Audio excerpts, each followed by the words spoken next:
जहाँ तक मुझे आइडिया है कि सब लोग मुझे सर यहाँ जानते तो नहीं होंगे, है ना? क्योंकि मेरा फर्स्ट इंटरेक्शन है, एक्सेप्ट 1-2 लोगों से जो मेरे जूनियर्स थे, है ना? सो बेसिकली पहले मैं अपने आप को इंट्रोड्यूस कर देता हूँ। मेरा नाम अमनदीप है और मैं बाबा साहब का ही स्टूडेंट रहा हूँ, 14 से 19 बैच, और हम दोनों साथ ही में पढ़े हैं। और सर के पास तो मैं स्टार्टिंग से ही था, है ना? 14 से आया, 14 से ही मैं सर के साथ हूँ, आज भी हूँ।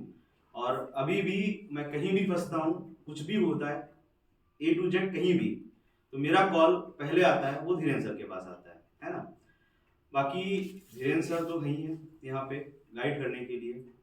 और स्ट्रेटजीज कैसे रहेंगी, शुभम ने बताया ही आप लोगों को, है ना, कि हार्ड वर्क करिएगा, मोटिवेट रहिएगा, है ना? पेशेंस तो बहुत मस्ट है इस कंपटीशन में, क्योंकि 18 में वैकेंसी के बाद सीधे 22 में आई थी, है ना? ये एक टाइम पीरियड था जहाँ पे मुझसे कई लोगों ने बोला कि आप पीसीएस जे छोड़ के यूपीएससी के लिए भी लग सकते हैं, है ना? लेकिन मुझे लगता था कि मैं लॉ का हूँ, लॉ वालों का पहला प्रेफरेंस जज होता है ना, पीसीएस जे। तो फिर मैं पीसीएस जे की तरफ ही था। बस मैंने क्या किया, मीनवाइल जो वैकेंसी नहीं आ रही थी, मैंने एलएलएम प्रेफर किया, मैंने नेट जेआरएफ किया, साथ में पीएचडी के लिए एनरोल हो गया जस्ट, है ना? फिर असिस्टेंट प्रोफेसर आई, उसमें किया, उसमें भी हुआ, है ना? लेकिन ऐसा नहीं था कि मैं लॉ से दूर हुआ, है ना? मैं लॉ से लगातार टच में बना हुआ था। तो अगर आप लॉ कर रहे हैं, एलएलबी कर रहे हैं, तो फर्स्ट ऑफ ऑल कंसिस्टेंसी तो बहुत जरूरी है, उससे ज्यादा जरूरी है आपका पेशेंस, है ना? बाकी धीरेन्द्र सर हैं, लगातार आप लोग घर के साथी हैं। आंसर राइटिंग तो सबका अपना होता है ना? कुछ लोग कहेंगे कि मैं सेलेक्ट हो गया सीधे लिख के, है ना? कुछ लोग कहेंगे मैं सेलेक्ट हो गया बिना कोई भी केस लॉ लिखे, है ना? कई लोग होंगे आपको मिलेंगे जो कहते हैं कि हमने बिना केस लॉ लिखे भी सिलेक्शन लिया है। कुछ लोग होंगे जो कहेंगे कि हमने हेडिंग्स नहीं बनाई, हम इसलिए सेलेक्ट नहीं हुए। कुछ लोग कहेंगे मैंने हेडिंग्स नहीं बनाई, इवन इफ उसके बावजूद भी मैं सेलेक्ट हुआ, है ना? मैं कहूंगा कि मैंने हेडिंग्स बनाई तो मैं सेलेक्ट हुआ। तो एक अपना एक तरीका है चीजों को एक्सप्रेस करने का। बस मोर और लेस ये होना चाहिए कि आपका आंसर क्लियर है और ये पढ़ते लग जाना चाहिए कि ये पूछा गया है और ये इजिली विजिबल है। और कोशिश ये रहे कि एग्जामिनर आपके आंसर को ज्यादा ना पढ़े। अगर एग्जामिनर आपके आंसर को पढ़ रहा है, मतलब ये नहीं कह रहा कि ऐसा ना लिखो कि पढ़ ही ना पाए, है ना? वो एक अलग चीज है।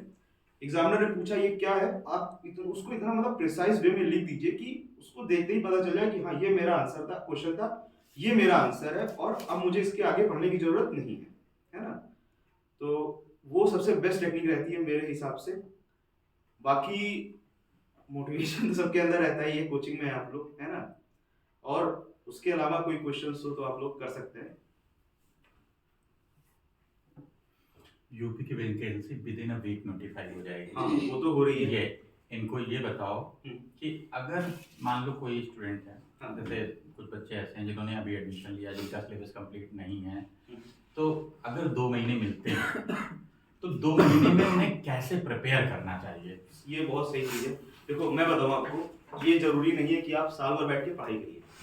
सबसे बड़ी चीज है, मैं बता रहा हूँ, एलएलएम था मेरा, है ना? मैं बता रहा हूँ मतलब शॉर्ट टाइम में भी अगर आपकी स्ट्रेटजी सही है और डेटा सही है तो आपका सिलेक्शन हो सकता है।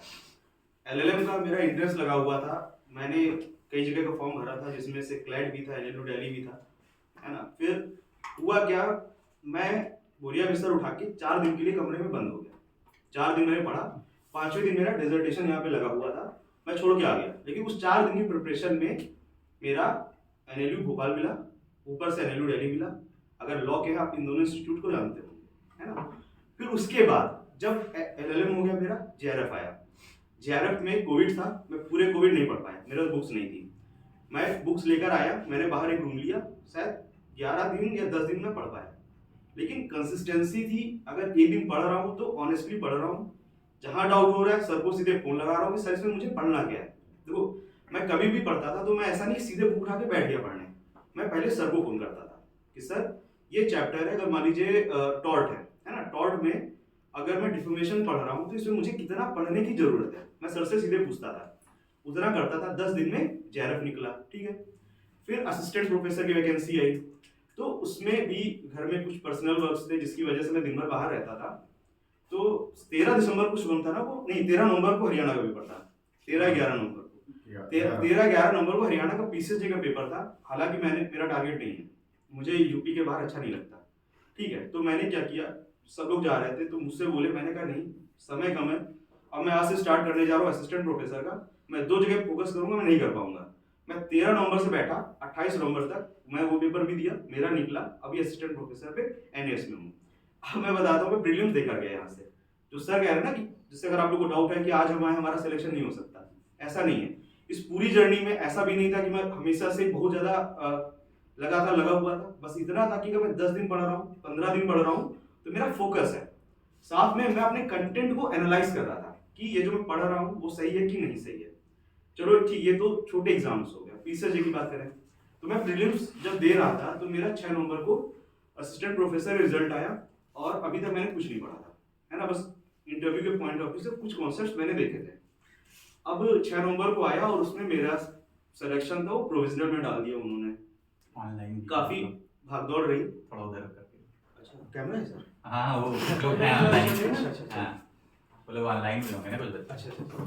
तो बेसिकली फिर क्या हुआ, हाँ 6 जनवरी को रिजल्ट आया, फिर मैं प्रोविजनल क्लियर कराने गया। मुझे लग रहा है कि स्टार्टिंग से लेके लास्ट तक मुझे ज्यादा से ज्यादा दिन मिले थे,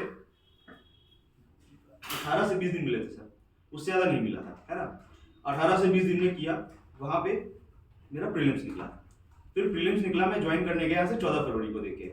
14 फरवरी से मेरी 2 मार्च तक ज्वाइनिंग नहीं हुई, उसके बाद मैं पढ़ा रहा।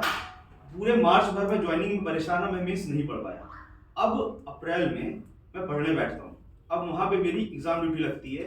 मैं 5:30 बजे आता था, शाम को 7 बजे आता था। फिर 7 बजे आने के बाद सोचो, अभी भी मैंने पढ़ा नहीं है, समय नहीं है, और 1 महीना मिल रहा है, उसमें भी मुझे पूरा दिन नहीं मिल रहा है ना। और ऐसा भी नहीं कि मैंने पहले से बहुत कॉन्सेप्ट्स क्लियर कर रखे थे, अभी भी मैं मेंस के पॉइंट ऑफ व्यू से कंप्लीटली जीरो हूँ, ठीक है। मैं शाम को आता था, शाम को आके 8 बजे सर को फोन करता था, सर मैं ये कर रहा हूँ, इसमें क्या क्या रहेगा। सर बोलते थे हाँ सही है, इससे ऐसे से कर लो, बस मैं बैठता था, 8 से 1 पढ़ लेता था, मैक्स टू मैक्स 2, है ना।